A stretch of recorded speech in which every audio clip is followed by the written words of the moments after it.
As the world reels from the aftershocks of the COVID-19 pandemic and the war in Ukraine,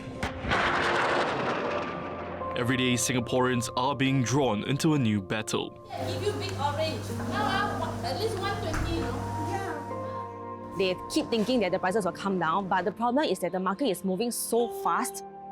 The rising cost of living. 工钱扣了 CPF， 我根本负担不来。 Even as prices rise, more and more challenges are being added to the mix. There will always be never enough. We are not in the bargaining so-called power in our supply chain. And that's setting the stage for a bidding war for talent. I'm not sure in the foreseeable future, I don't see that we will find enough staff in Singapore. But they're in one of the world's most resilient countries, and they're not alone. People kept coming to say that, what can we do to help? With inflation now forecast to keep on rising into the new year, 4 CNA reporters go on the hunt to find out how it happened and how Singapore's people and its businesses can triumph again. So how much do you guys spend in the end? Through the highest inflation rates the country has seen in more than a decade. Now that the cost of living has gone up by so much, what is Singapore doing about that?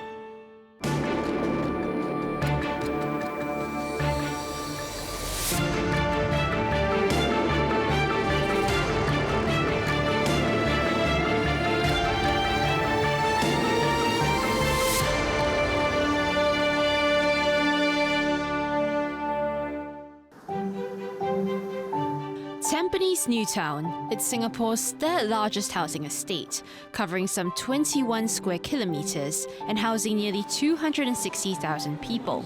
In the heart of the estate, grassroots leaders and volunteers are joining forces to shield their most vulnerable residents from hunger. The abundant spread and market-like atmosphere probably aren't what pop into mind when thinking about how inflation is hitting residents here. But the size of the crowd at this void deck is an indication of the growing number of seniors hit by rising prices since the start of the year. We saw more people coming forward to seek for financial assistance, especially those retirees, seniors living on their savings, and also those from the lower household income. Elizabeth is one of 30 volunteers at this community fridge, an initiative started by the Tampines Changkat Citizens Consultative Committee. Here, the food is fresh, but more importantly, it's free. We are very happy that we are able to help, some of them to alleviate some of the cost of living. The community fridge was launched a few months ago in August, but it's since become a mainstay for Tampines residents like Madam Chiang. The 82-year-old retiree lives alone and receives financial aid from the Silver Support Scheme. I noticed since last January, the price is already up and up, a little bit up.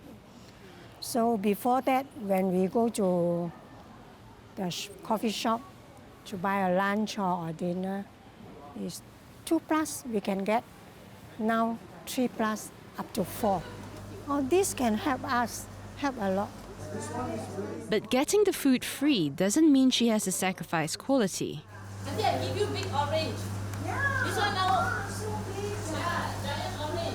Now at least 120, you know. Yeah. Some things is quite expensive in the market. So since we can get here, then we no need to go market. We save some lah. Madam Chiang is not the only one who needs a helping hand. There are 260 low-income households in Tampines Changkat alone.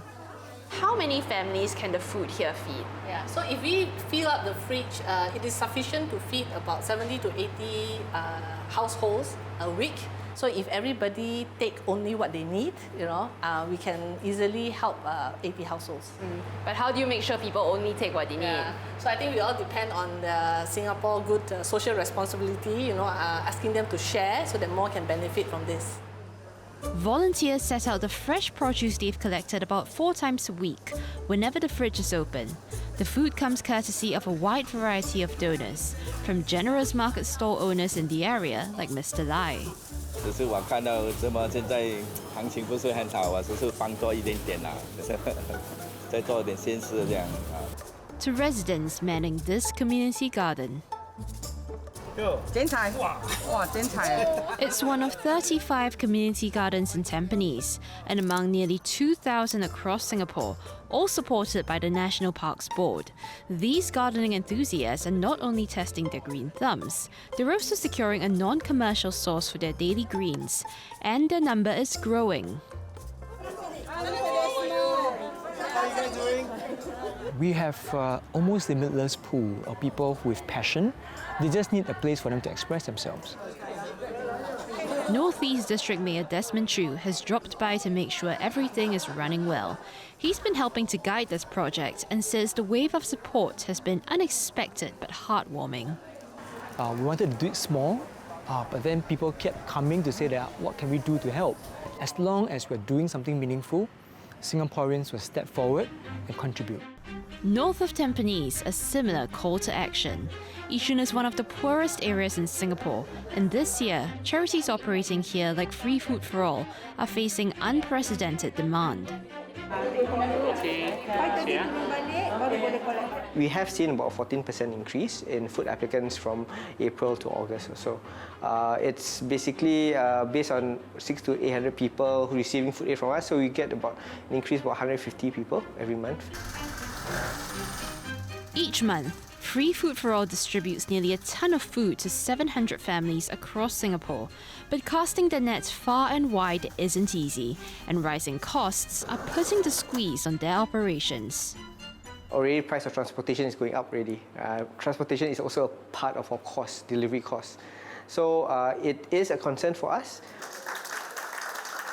Faiz and his team have found a way to cut down on their travelling time.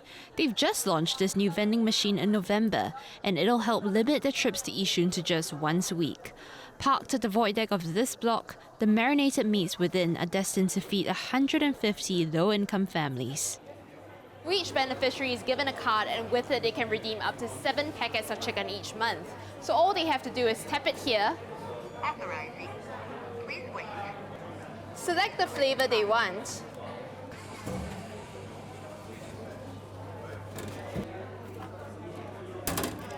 and collect their chicken. But they need resources to continue innovating and looking for solutions, and therein lies a growing problem for food charities like them. Public donations are falling. It's dropped some 40% compared to the previous year. The spectre of inflation, like some great leveller, slamming down on the vulnerable and smashing up donors alike. I think everyone's feeling the brunt of the economic situation, right? Where things are getting more expensive. People are displaced, right? Willingly or unwillingly, right? And so therefore people kind of try to adjust their expenses, and typically donations is one of the first few things that they cut back on. And that's not all. Next comes other little luxuries like travel and eating out. Some Singaporeans, even those of middle income, may have had to think twice about such things as they set aside more money for necessities. My monthly expenses when I started work in January is around 1,000 to 1.2K, but recent few months it has risen to around 2K plus. Spending more than he earns isn't an option for Leonard, so I'm getting him some help to ensure he keeps his balance on the financial tightrope.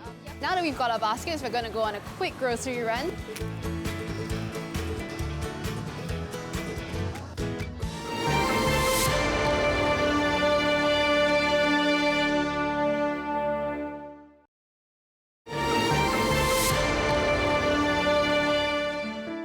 "26-year-old software engineer Leonard Wong has just entered the workforce, but the initial euphoria of getting his first paycheck is quickly dissipating. I'm very worried about the cost that is increasing, because I think the increase of cost that I'm facing are a lot more than the usual salary adjustment that one would expect to get. Budgeting has now become a delicate balancing act. Household utilities, parental care, as well as the student debt are stacking up and taking the lion's share of his salary. I will try to eat home as much as possible so that I do not spend the money to eat out. Shopping-wise, I have been reducing non-essential items and just focus on buying the essential items that I need. Well, since we'll have to strategize a bit more when shopping for the time being, I've invited someone here to help us with that. So this is Dawn, and she's been running a personal finance blog for the past 8 years now. So Dawn, you're quite the expert at deal hunting. What are some tips that we should take note of when grocery shopping? So the first tip is to put yourself in situations where you can resist temptation. And let's start with using a basket instead of a trolley. We'll be looking for the same items, then you can stick to your favorite brands, and Dawn, you look for the best deals and discounts. And at the end, we'll see how much money you save.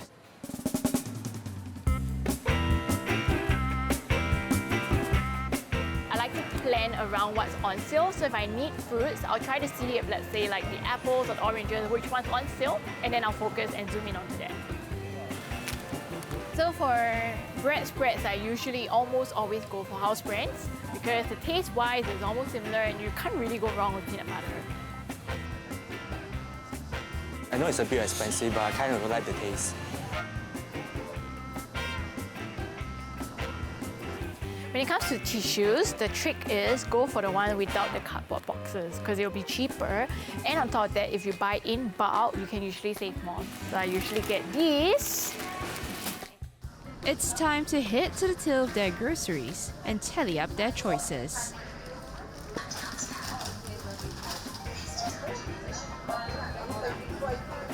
So how much do you guys spend in the end? So in total, I spent about $40. Ah, mine's only 26. Well, that's about $14 worth of savings. And with that amount, you could actually get a meal outside. Shall we? So if you're always eating out with friends or as a couple, then it might make sense to explore some food discount apps such as Burpo, which offers 1-for-1 deals, or even The Entertainer. So this restaurant that we're at, for example, is one of those on the app. So then now that you've got all these tips on how to save money, what are you going to do with all your savings? I think I will be able to pay off my loan faster and really save up for my future plan, like buying a house. And I think buying a house right now is an expense that is a huge expense that I couldn't see myself afford it because the prices are still rising and I'm afraid about the affordability in the future. Leonard's concerns reflect those of the majority of Singapore's middle class. While the lower income are already stretching whatever dollars they have on day-to-day necessities, one analyst says it's in the big-ticket items where the middle class is really feeling the pinch of inflation. They were aspiring towards this, middle to upper middle class lifestyle before high inflation hit. They were looking forward to the holidays, to eating out and so on, and now some of those things will have to be given up. They may also aspire towards certain high-value assets like owning private property and so on, and they're seeing the prices of those escalate way beyond their reach. It's not a question of life and death, it's a question of whether they feel they can achieve with hard work the lifestyle that they were promised if they worked hard in Singapore. But there are times when hard work itself becomes an issue in the quest to stay on top of inflation. Mr. Tan has been working as a crane operator for over 20 years. He's now a freelancer and earns between $5,000 to $6,000 a month. That's around the median salary of a full-time worker in Singapore, and he never thought he would ever need help from a social worker. 因为我家里有老人家嘛，我父亲有dementia嘛。 母亲中风嘛，我去顾我的母亲嘛，连我2个孩子还小，还要读书。 Mr. Tan's identity isn't being revealed as he's asked for privacy for personal reasons. But he tells us that the surge in Singapore's cost of living this year has driven him to take on more shifts, many of them overnight because of the higher pay rate. 比如说我做permanent worker，工钱扣了 CPF， 我根本负担不来。 But the longer hours have come at a cost. 你每天没日没夜，你有老公等于没有老公，你老婆说没有浪漫啊，没有陪吃啊，就会慢慢闯红灯出来的。在我们这行了，我做了20多年了，10个 operator 离婚对，我可以讲平均6个 operator 离婚。 Jialing is a social worker with Care Corner. She handles cases revolving around family issues, and she says she's seeing more people coming in for help, even those from the middle and higher income groups. I would say financial issue, the rising costs would be a triggering factor to a lot of other family issues that really spark and conflicts, for example, emotional issues, mental health issues. Other social service agencies like Sengkang Family Service Centre have also noted the same. They explain that this family violence could include marital, child, and even sibling abuse. Others are also at risk of self-harm or suicide. A recent survey by the Institute of Policy Studies reveals that those in the sandwich generation, like Mr. Tan, have seen a steady decline in their emotional and mental well-being, much of it a result of job disruptions and the rising cost of living. My hope is that people from the middle income actually will come to know that there are services around, there are services to help you. You don't have to struggle through this alone. This year, Singaporeans have been struggling through the highest inflation rates the country has seen in 14 years. The iconic chicken rice. Before the pandemic, a plate cost about $3.40. Today, it would set you back more than $4. And for the past 2 years, prices at the pump have also gone up by more than 30%. With prices of everything from food to fuel to housing rising with no signs of abating, it begs the question, how exactly did we get here? To answer that, I'll be taking a look at what I like to call the 4 horsemen of this inflation apocalypse. It began when death arrived on the back of COVID-19. Around the world, countries shut their borders. So too did Singapore. At the Causeway, Malaysians who crossed the border daily to work in Singapore had to make a tough decision on whether to stay or to go. Tourism dried up, along with its 4% contribution to Singapore's GDP. Then it all went silent. In early April 2020, all non-essential businesses were ordered shut, and Singaporeans advised to stay home as the nation entered its circuit breaker. It would be the first of many wide-reaching COVID restrictions to break the virus's stranglehold on its people. But with the restrictions came significant job losses, and that year, Singapore recorded its sharpest fall in employment in more than 2 decades. GDP contracted by 5.4% on year.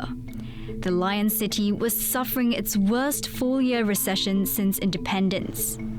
But one sector stayed resilient, nonchalantly shrugging off the deadly effects of the pandemic. Fueled by construction delays and low interest rates, public housing resale prices started climbing. Today, they've risen more than 27% since the pandemic. I caught up with property agent Claire Tay near the Pinnacle at Duxton. The iconic development for the Public Housing Board has seen more than 40 flats sold for at least $1 million this year alone. A lot of people, they wanted to wait and see. They keep thinking that the prices will come down, but the problem is that the market is moving so fast, and half a year later, they got a shock. Like, why are all the listings become so expensive? People who are going for landed, because landed actually reached a higher price, they actually went to condo. So those who wanted condo realized that the price they couldn't afford, they go to HDB. And this become a ripple effect. Compared to other buyers, she says downgraders can be flush with cash and willing to pay higher prices. She believes they've been behind the more than 300 $1 million HDB flats that changed hands across Singapore this year. But the sky-high prices have caught the eye of authorities who want to keep growth sustainable and stable. And they've also introduced 2 rounds of cooling measures to moderate property demand. All this takes time to actually materialize. It's not going to happen tomorrow. So at the end of the day, we still need to wait and see how the market goes from here. And across the world, buildings are being bombed by Russian forces. War has ridden into Ukraine, and that's wreaking havoc across the global economy. Ukraine is a major source and supplier for the world, but under siege by Russia, it's unable to mine metals or extract gas and oil. Global supply chains already disrupted by the pandemic are now fracturing, boosting already high freight rates even further. This semiconductor manufacturing plant is trying to cope with expected shipping delays by taking out a separate storage space to hold a larger stock of the brass and stainless steel it needs. The increase is probably within a range of 15 to 20%. So basically, we also face longer delay. So we started to experience and then plan ahead. We actually stock out 6 months of raw materials. In March, the Ukraine-Russia conflict pushed global oil prices near an all-time high of $147 per barrel. Immediately after, Singapore's electricity tariffs jumped nearly 20% before easing slightly. Besides raw material, actually, even electrical bills we are facing at least two times when the new contract starts to kick in. The company is also being hit by slowing growth and weakening demand around the world. Up ahead, warnings that a tech winter is coming as some of the world's biggest tech giants, Amazon, Meta, and Twitter, lay off staff in massive numbers. Onwa Tech is bracing for an up to 8% hit to its profit margin in the next 2 quarters. But it's decided not to pass its rising business costs down to customers. We are not in the bargaining so-called power in our supply chain, but actually what we can do more is, like I mentioned, how can we actually improve our productivity by doing more with the same headcount. So besides automation, we have started to invest in digital transformation, integrate our software processes into our hardware, that actually we can reduce hours of work into minutes. Rising prices is putting another horseman, famine, on the horizon of Singapore's towering skyline. This restaurant produces its own craft beers, which traditionally is made using barley. But Russia and war-ravaged Ukraine are 2 of the world's biggest exporters of the grain. And in just a couple of months, the restaurant has seen prices of its ingredients rise by as much as 50%. Besides the cooking oil, which went already up by 30%, we have a big increase in malt cost for our brewery. And this already factoring in the strong Singapore dollar compared to the euro. It's not the only problem he's facing. The restaurant counts on foreigners for about 40% of its staff strength and has had 8 open vacancies since April, with no takers. While we were open until 2 a.m. on Saturdays, Fridays, eve of public holidays, now we have to close at midnight because simply we don't have enough staff to fulfill the additional hours that would be required. When do you expect to get enough staff to go back to 2 a.m.? I'm not sure. In the foreseeable future, I don't see that we will find enough staff in Singapore. Yeah. To make up the shortfall in staff, Level 33 has been getting creative and innovative to cut costs. Here you see the sensors. So that sense the electric consumption of every equipment and analyzes if it uses too much or enough electricity, and we managed to reduce our electricity bill by 20% this year. We also started to source more as close to Singapore as possible. So that reduces also the impact of the supply chain fluctuations and the lack of shipment containers. With its cost savings in hand and Singapore's core inflation projected to hit up to 4% for the year, the restaurant is looking to increase wages for its 70-strong staff by as much as 10%. We have to at least compensate the inflation rate, which we always do every year. So far, the restaurant has managed not to pass down the additional costs to its customers. But things could still change. We have to see how much we have to retouch the pricing, and if at all. Obviously, every price increase has a repercussion in sales. It's a very thin line that you have to thread somehow. The world's central banks have started moving to tamp down surging inflation. The US Federal Reserve made its first rate hike in more than 3 years, and its biggest rate hike in a decade of 75 basis points, 4 times in a row. economist Song Seng-woon has been tracking Singapore's economy for more than 3 decades. He tells me how Singapore conquered the pandemic by building up its pandemic resilience, much of it thanks to stimulus packages and grants that provided relief for households and businesses. We had very aggressive monetary easing, government basically put through the fiscal pump and essentially transfer more money to businesses, households, to minimize job losses and instill confidence. But he suggests these have had an unforeseen effect. It's a case really very simple of Econ 101 of too much money chasing same amount of goods and services, and that push up the price, whether it is for goods or even for simple labor. And labor costs went up significantly. So now that the cost of living has gone up by so much around the world and here in Singapore, what is Singapore doing about that? At this juncture, consumers, by and large, are still able to take the higher cost in stride. I think it's a case of there's still help out there to help with the higher cost of living. At the same time, jobs plentiful, not just in Singapore, but around the region, benefiting from the opening move. That higher cost of living is still being accompanied by still significant job creation. In just 1 year since October 2021, Singapore's central bank has tightened monetary policy an unprecedented 5 times.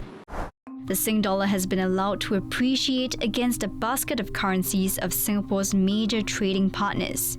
This has helped to make the nation's imports cheaper, enabling its residents to afford their daily necessities.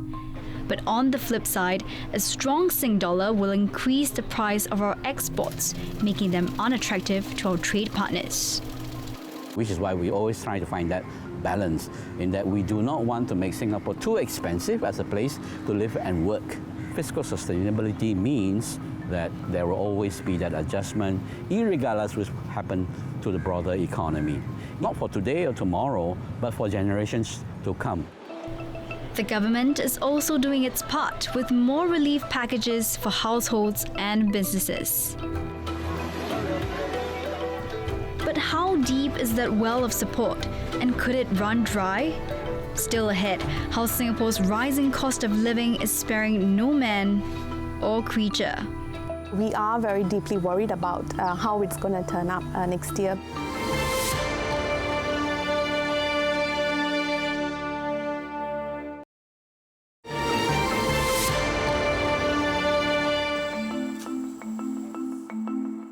Off the beaten track in the west of Singapore lies this half-hectare of land, the headquarters of animal protection group ACRES, and a halfway house for rescued wildlife.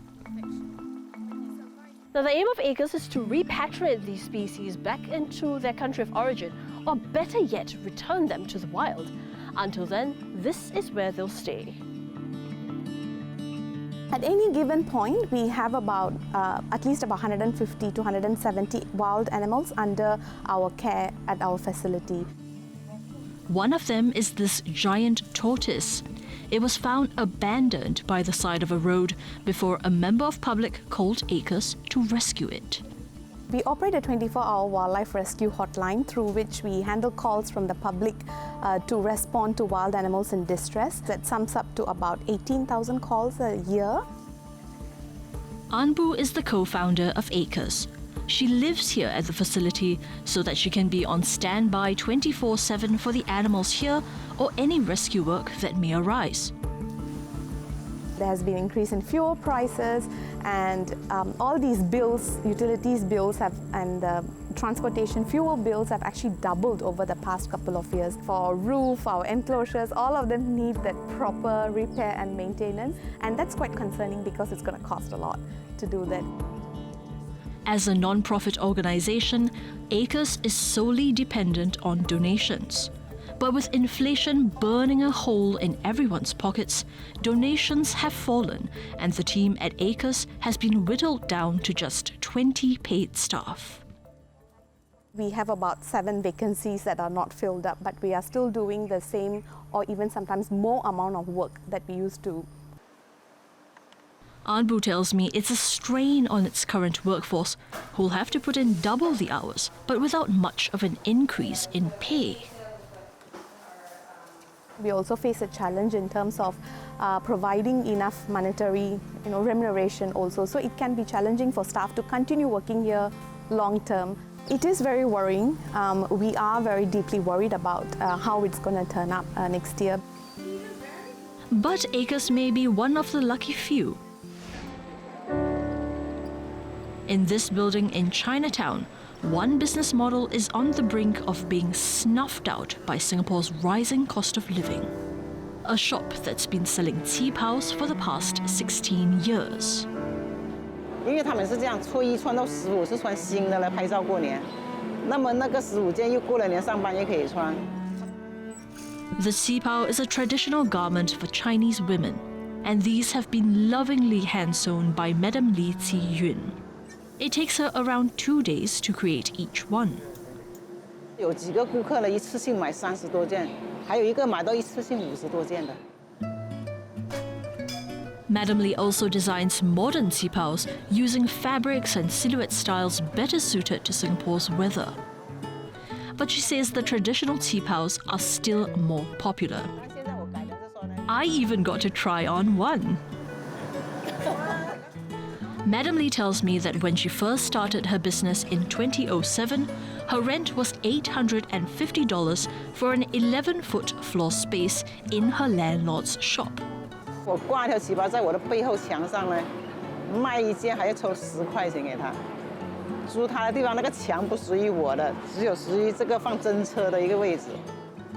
As business grew, so did her shop space. And today, Madam Li's rent costs in the tens of thousands of dollars. But the cost of making a qipao has also jumped exponentially. 这个是一个祥云纱，这个已经被列为中国的文化遗产。这个是已经是文化遗产值钱的这个布料，越来越贵。这个布料是跟泥土一起磨晒在那边的，那个是真正人工做的布料。 在那块田只有那个中国的一个佛山，就是一段河的地方才可以做得到这个布料。 Madam Li only has a few of such qipaos on hand, as most consumers prefer cheaper fabrics like cotton and satin. Instead of a fully customized dress, she also prepares half-complete products that can be altered according to her clients' wishes. Even with these measures to keep costs low, her regular customers are still cutting down on their spending. 现在还有2个多月就过年了嘛，以前我这个时候忙得不得了了，忙得我吃饭都没时间吃那时候了。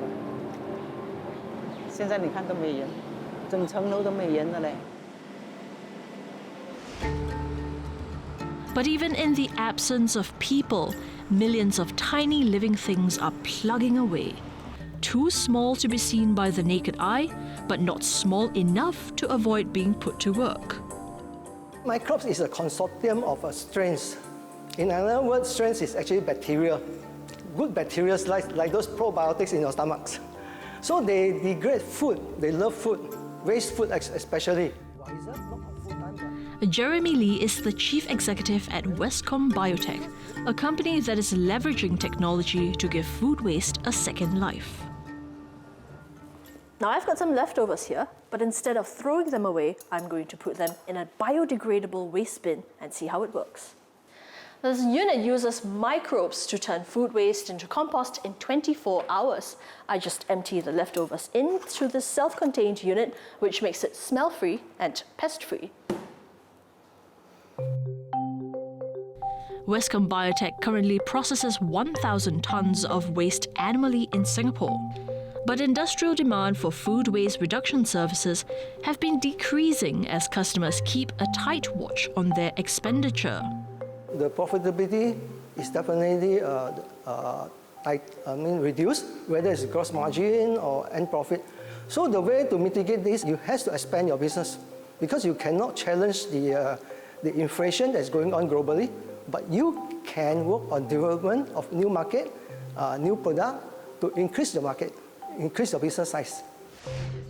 And he's not alone. Treslin Chan is the head of sustainability transformation at data consultancy firm Kantar. While the green economy has been lauded as the next driver of growth, she's found that rising prices are getting in the way of achieving environmental goals. 70% of Singaporeans are telling us that it's actually stopping them from being more sustainable because it's actually getting too expensive. Like Jeremy, she believes firms need to find cheaper options to encourage mass market adoption and reap economies of scale.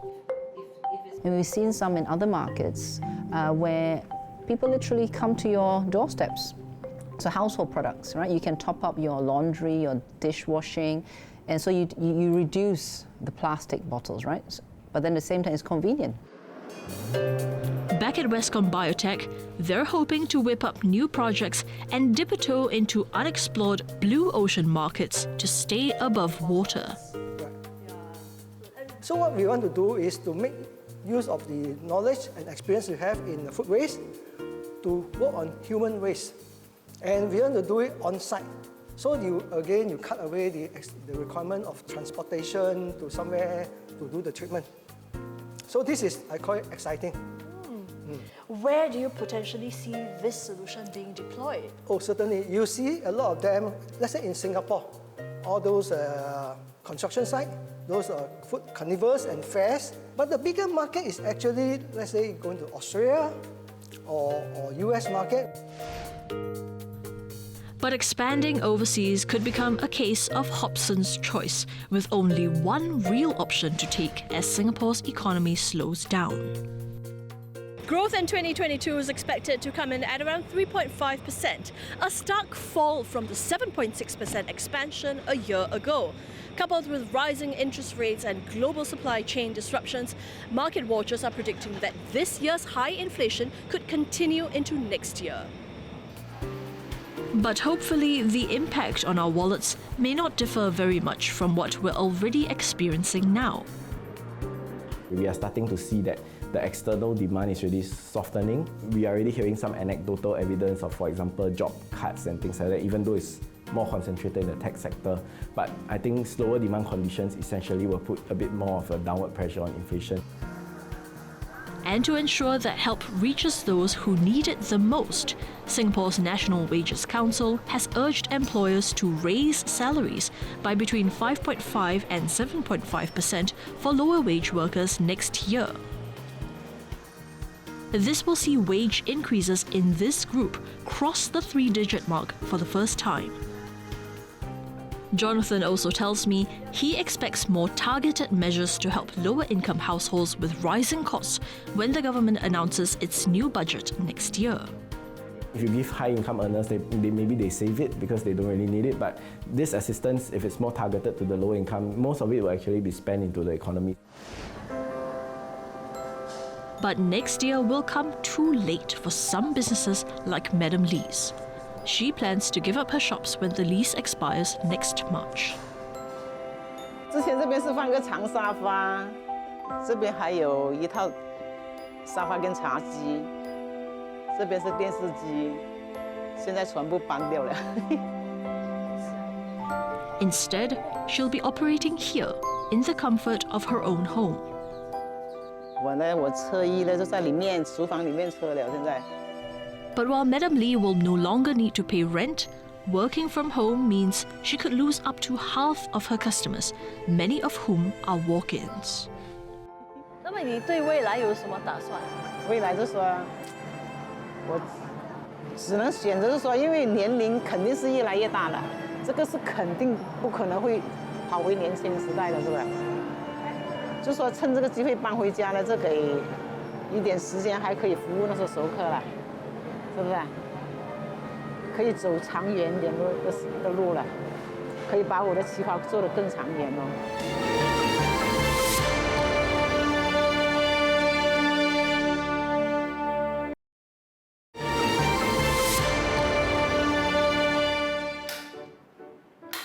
From higher utility bills to higher food prices, Singaporeans are paying more and saving less as inflation takes its toll on household budgets.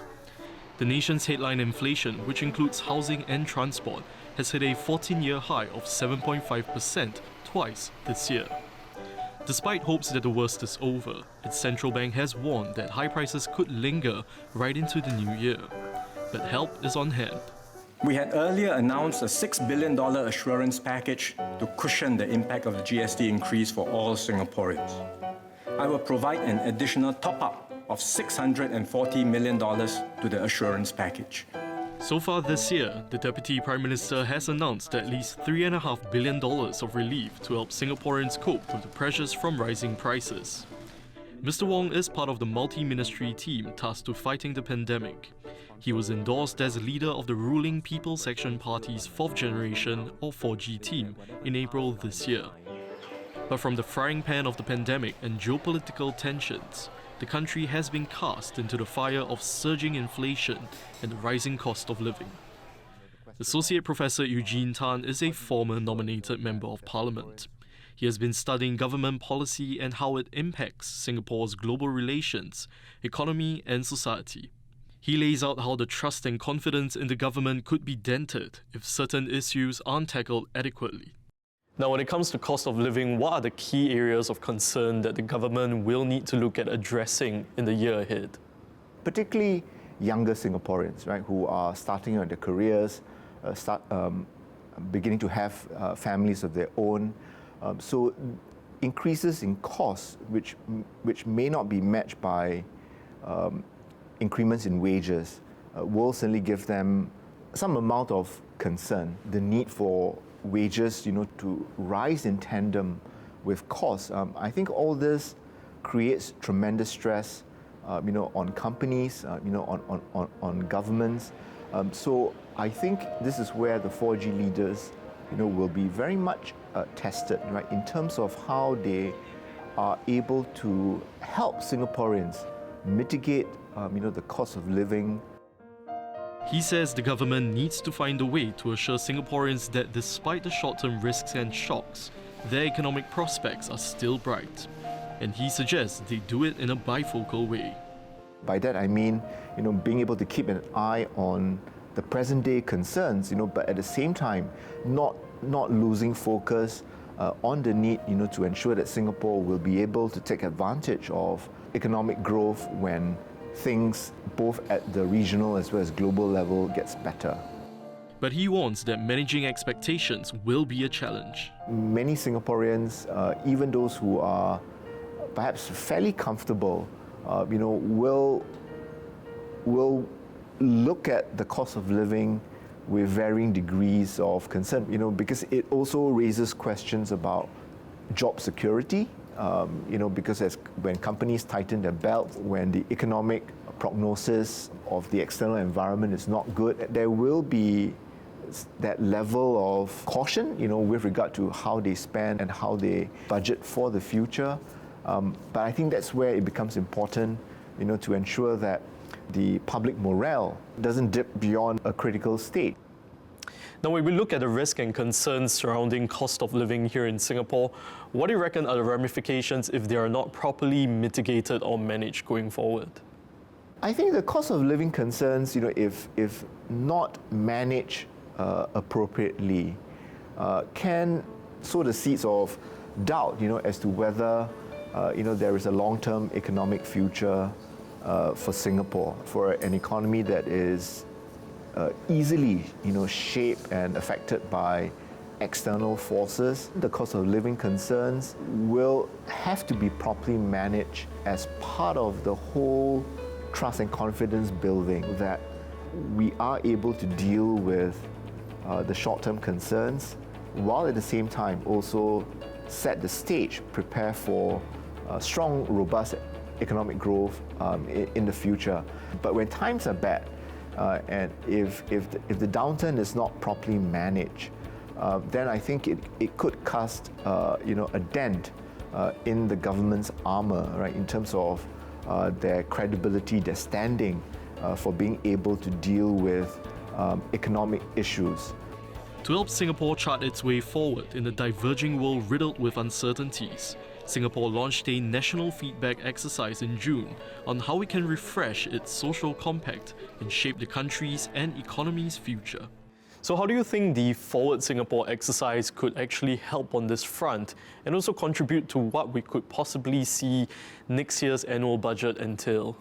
There will be the expectation, that the budget will reflect those concerns and that the government, responds adequately to those concerns. So I think overall, we can expect, the government to use the budget, as an important measure, and they will certainly want to reinforce their assurance that we do have the fiscal resources to cope with the cost of living challenges. But Associate Professor Tan remains concerned that if more support measures are added, public revenues may not be enough to balance the budget. I think, with proper budgeting, with sensitive policy making, and being able to get the people behind, what are the different measures, fiscal as well as monetary, that the government is undertaking, will go a long way in helping Singaporeans deal with the cost of living concerns, and at the same time, feeling confident that once we ride out of this storm, we will be able to enjoy the fruits of forbearance. Still, one thing's for certain. Remember the low inflation levels and interest rates that people have enjoyed in recent decades? Prime Minister Lee Hsien Loong acknowledged in his National Day message that world is unlikely to return anytime soon. Economies are shifting and the world is changing, and he stresses that the deeper response must still be to transform industries and make lifestyle changes. As Sherry, Heidi, Michelle and I spoke to Singaporeans and business owners to find out how each of us are fortifying our defences against rising prices and the cost of living, we've come to realise that resilience is crucial, and rallying and supporting each other, even if only in the smallest possible way, is half the battle. The year ahead could be lined with more challenges from inflation, but it also holds an opportunity to remember the challenges that have besieged us, to learn from those hard-won lessons and grow even stronger.